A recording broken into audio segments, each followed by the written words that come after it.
Hey guys, Rick and Mike. Number one trending topic in financial news right now, today, as of August 19th, is gold. Bling bling. I love gold. Why? What the heck's going on with gold? Gold bullion. We get a lot of questions on this topic. You know, do we own gold? How do we own gold? You know, what do we do with it? That's a big topic to unpack, so we talk about a little bit. So gold has outperformed stocks, bonds, currencies, and Bitcoin this year. It's on a tear. It's why it's the number one trending thing right now. So, why on earth is a precious metal going nuts right now?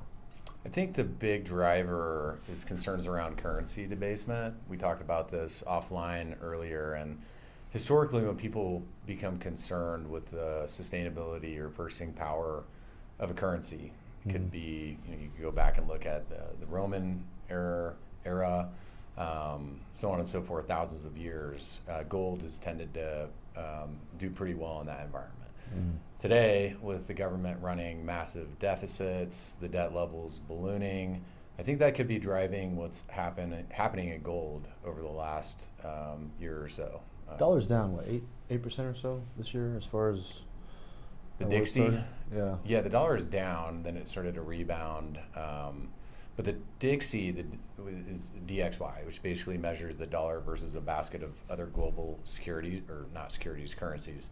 Really is an interesting trend. Following the pandemic, it shot up, came back down, went back up, came back down. But I think gold, relative to the vast majority of currencies, has done relatively well over this window. So it's an interesting trend to watch. So gold is an inflation hedge. That's the question we get a lot. Thoughts on that being equal, better to equities? Do you have a point? I mean, I think I used to spit out a stat that said, like, you could buy, for the exact same amount of gold, you could buy a suit of armor or something like that. The exact same amount of price you could buy it today. The thing that I like best about gold is, it was extremely valuable 2,000 years ago. It's extremely valuable today. So it's sustained value over a long period of time, and maintained purchasing power. Now, it hasn't been the best inflation protection asset, but it has been relatively stable over a long period of time. So there's definitely some attention that needs to be paid to that. For us, like when we invest in commodities markets, which if you're a client of Heirloom Wealth Management, you hold more commodities than the vast majority of your peers. But we invest in those through a combination of different strategies, primarily using futures contracts. We can go long, short, but we profit, when trends are rising or falling, as long as they're sustained over time. So this has been actually a profitable period for us with gold. The reason we invest in those rather than gold directly is that over a long period of time, and we've got 40 years worth of data for the strategy that we invest in, versus gold is far outperformed gold. Moreover, it tends to do better at times that are very difficult for equity markets. So it has this airbag type effect, where over the long term it makes money, but in periods like the tech bubble, '08, 2022, when we saw super high inflation, this has done well. It's outperformed gold. It's not correlated to stocks or bonds. So from a long-term strategic asset allocation standpoint, it's preferable, but gold is definitely interesting. Would you say the money supply since the 60s has gone up? Like 8%, only gone don't get me started on that. But if the government's own data, the money supply, or M2, the most widely followed metric for the money supply, has increased by about 7% since 1960. Gold, if you look at the supply of it, they're always mining more, but it's on average increased by about 1.5%.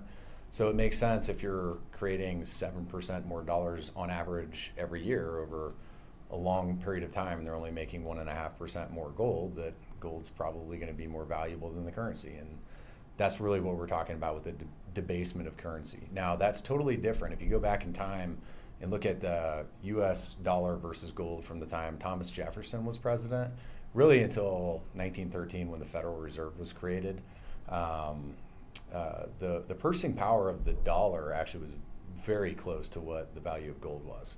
and you could buy more with the U.S. dollar in the marketplace in 1913. It increased in value versus what you could have in, say, 1803. Okay, it's kind of hard to imagine. We've been in a totally different regime over everyone's lifetimes. Last 100 years. It's a new normal, man. The value of the dollar has declined by over 95% in that time frame. It's pretty wild. So it's oh man. over the longer term, gold could do well. We like the strategies that we invest in to profit from similar trends and protect capital from a purchasing power standpoint better. But If you as a non-heirloom client wanted to get in on the gold trade, are you buying gold bullion? Are you buying the ETF? What's the difference? Like, how do people actually buy gold? yeah, you could do either, right? I mean, the advent of gold ETFs and exchange traded products has allowed people to buy in. There are different ways that they're investing in gold. Some of them are backed with bullion in a vault. Some of them are trading futures contracts. You can have gold, put it in a vault in your basement if you wanted to. All of those have different types of risks and benefits. Like if we go to the world goes to hell in a handbasket, and you've got gold in your safe or something, that might be useful. However, you also are exposed to the risk that someone steals your gold or something happens to that is gone. Moreover, in the context of a broader portfolio, it's easier to rebalance and adjust the portfolio using exchange traded products. So it really just depends on, here's always been my take, because I can remember in 2010 talking with people about gold, stocks, and people would be like, why would I want to own stocks? I got all my money in gold. Legitimately, gold had done very well following the financial crisis, and everyone put all their money in gold. Yeah. We are not of the mindset that you should be all in one thing or the other. We prefer diversification. And so, having a basket of things that could do well over the long term. If you watch any of our videos in the past, it's what we focus on that can perform well in different environments for different reasons, rather than putting all of your risk in one type of security. I think is if you never got out of gold in 2012 after those conversations, I wonder what that data looks like. You missed out on a massive. One thing I can tell you is that you go through these phases, trends where something does very well, and then people get on that bandwagon and put all their money into it. Typically, at the high point, and then it doesn't do well for a while, and they're like, oh, that didn't work, and then they exit it probably at the low point. Same is true for stocks, bonds, most commodities, strategies. So what you're saying is if everybody else is doing it, it's probably the worst time to do it. It's definitely a or getting close to yeah. Oh man. Or converse, like if you see a situation where they're like, value investing is dead, this will never work again, it's probably time to get involved in a little bit. Strategies, trend following. You can look at a variety of different ways, but typically at those extremes, it's probably a good buying opportunity. A little bit of gold is fine. We like buying gold via trend following. If you're a client of ours, you've owned this, you've made money on it. If you have questions on gold, you can always reach out to us. But we'll see how long the party goes for gold. I know my wife's probably keeping the economy. She likes gold. Sorry, babe. Thanks for watching, guys.